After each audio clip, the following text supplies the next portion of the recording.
Ohio Governor Mike DeWine is threatening to close restaurants, bars, and the gyms, too, in response to the exploding COVID-19 epidemic in his state. He has also imposed a new mask order, saying this is Ohio's third wave of the virus. The state reported nearly 6,000 new cases yesterday alone and 76 deaths there. That's almost 3,000 people are currently hospitalized with COVID-19 in Ohio. Ohio Governor, that's Mike DeWine, joins us now to discuss. Good to see you, Governor. I say kudos to you for really pulling no punches with your constituents yesterday. You said it's advancing quickly and seeing victims in every county. You even quoted Winston Churchill when you said, when you're going through hell, keep going. So here's my question to you. Why do you think the surge in the cases is more intense and more widespread? What's happened? Well, we're seeing it spread out now to all our rural counties. In fact, our rural counties are leading in number of cases. In the spring and in the summer, they weren't hit, so they weren't used to that. So that's been a big change. But it's moving much faster than it moved in the spring or in the summer. And I think you got a number of things. One, we're back inside. It's colder. That was predicted. But I think people are really tired. Yeah. I mean, they're just really fatigued of this whole situation. So we've had, for example, a mask order on, a statewide mask order on since July. And one of the things that I ordered last night was we're going to actually now have inspectors go out into these retail establishments, because the stores are trying, but they've had a hard time, particularly in our rural counties, getting people to wear masks. And if you're a worker, I talked about one of the workers last night and in a grocery store. And if you're a worker, you have the right to have everybody who comes in front of you, if you're stocking shelves or whatever you're doing, the meat department, you have a right to have everybody have a mask. And the other thing is, if you're going out in Ohio and shopping, you have a right to know that everybody, that when you walk into whatever store you pick, everybody's got a mask on. So these are things that we know will make a difference. But we're really seeing spread in people in their own individual lives. I mean, we've had great tragedies come from big weddings where people were not wearing masks. Even funerals, we've had great tragedies come from those. And people, I think, when they're with their friends, they're with family. You let your guard down. They let the guard down. You let your guard down. I like, Governor, that you made it so personal. You named victims. And what I thought, we had someone from President-elect Biden's task force on earlier.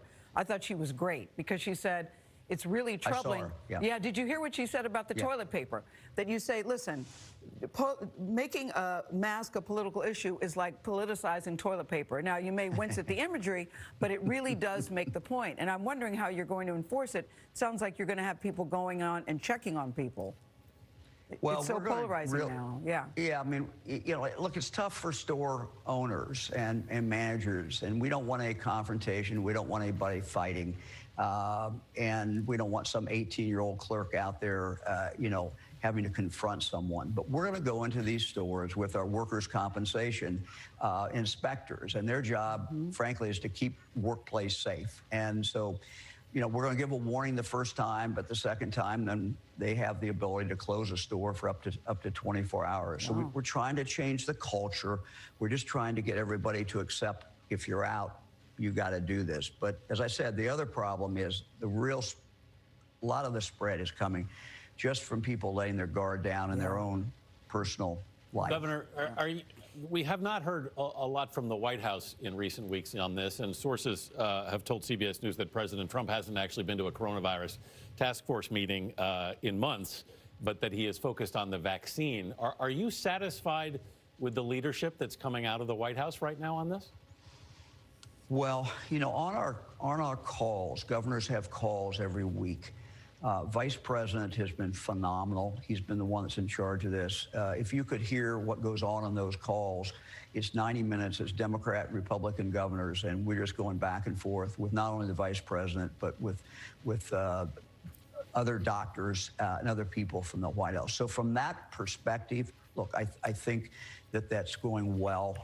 I'm also happy, frankly, that we're going to see this vaccine come. It can't come soon enough. One of the things I talked about last night is that there is hope out there, guys. Yeah. It's not like this is going to go on forever. Yeah. There's light out there. There's hope, but we just got to get through the winter.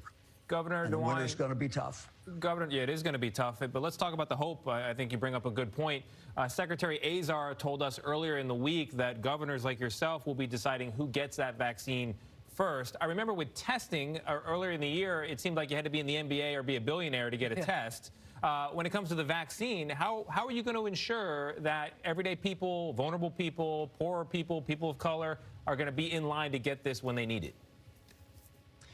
Well, I think what the White House has put out as priorities, frankly, is the same priorities we have, and I think it's logical, and that is we're going to start with our workers in nursing homes because that's where it gets in.